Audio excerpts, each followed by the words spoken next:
August 13 దేవుని వాక్య ధ్యానం.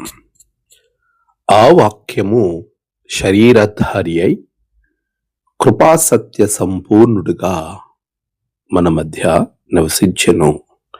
యోహాను 1:14. మన ప్రభువైన యేసుక్రీస్తు నామమున మీ అందరికీ శుభములు తెలియచేస్తూ ఉన్నాను. ప్రియమైన విశ్వాసులారా, దేవుని మహాకృప మనలను ఎంతో ఆదరిస్తుంది. దేవుని కృపలో మనము ఎంతో సంతోషంగా ఉండడానికి ప్రభు ఇచ్చిన సమయాన్ని బట్టి దేవునికి నేను స్తుతులు చెల్లిస్తూ ఉన్నాను.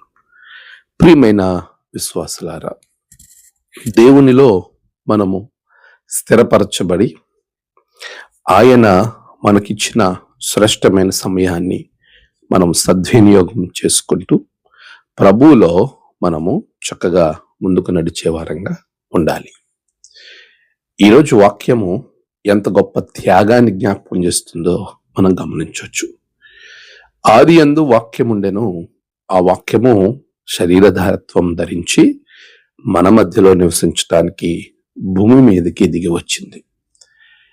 తనకు దేవునితో సమానంగా ఉండుట విడిచిపెట్టకూడదని భాగ్యమని ఎంచుకోలేదు, కానీ ఆయన మనుషుని రూపం ధరించుకొని దాసునిగా తాను తగ్గించుకుని విధేయత చూపుతూ మన కొరకు శిలువ మరణం పొందుటకు భూమి మీదకు వచ్చి మన మధ్యలో నివసించాడు.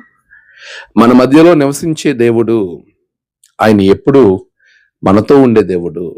నేను నీ మధ్య ఉంటాను అని సెలవిచ్చాడు. సదాకాలము నీతో కూడా ఉన్నాను అని చెప్పాడు. అది అక్షర సత్యంగా ప్రభు తన వాక్యం ద్వారా, క్రియల ద్వారా, వాగ్దానం ద్వారా నెరవేరుస్తూనే వస్తూ ఉన్నాడు. ఈరోజు నువ్వు అనుకోవచ్చు, నాతో ఎవరూ లేరు, నేను ఒంటరిగా ఉన్నాను, నా దగ్గర ఎవరు నివసించట్లేదు, నేను ఏం చేయాలి, లేక నేను అందరిలో ఉన్నాను కానీ నన్ను సహకరించి నాతో ఉండి నాకు అన్ని రకాలుగా అండదండలుగా ఉండేవారు ఎవరు లేరే, నేను ఒంటరిదానిగా ఉన్నాను అని నువ్వు అనుకోకు. ఎందుకో తెలుసా? ఆయన నీ కొరకే, నీ మధ్య నివసించడానికే, నీతో ఉండడానికే వాక్య రూపైన దేవుడు శరీరధారి అయి మన మధ్యకు వచ్చాడు. అటువంటి ప్రభువు నీతో ఉన్నాడు. అటువంటి ప్రభువు నీ మాటలను, నీ యొక్క పరిస్థితిని గమనిస్తూ ఉన్నాడు, చూస్తూ ఉన్నాడు.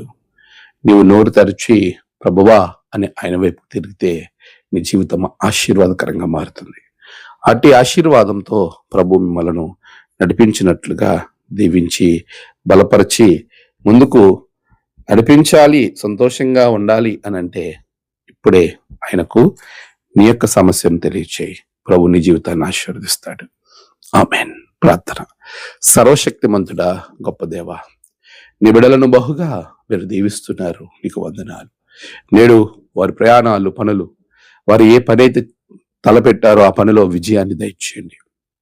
నేడు జన్మదినము, వివాహ దినము, ఆయా విశేష దినములు జరుపుకుంటున్న బిడ్డలను బహుగా దీవించండి. తమ ప్రియులను కోల్పోయి ఆదరణ కొరకు ఎదురు చూస్తున్న బిడ్డలకు నెమ్మదిని అనుగ్రహించండి. రక్షణలో నింపండి, కీడి నుండి తప్పించండి. దినమంతా నీ కృప బిడ్డల మీద ఉంచమని క్రీస్తు పేరట అడిగి వేడుకొంచున్నాము తండ్రి. ఆమేన్. తండ్రి, కుమార, పరిశుద్ధాత్మ త్రియేక దేవుని ఆశీర్వాదం మీ అందరికీ కలుగును గాక.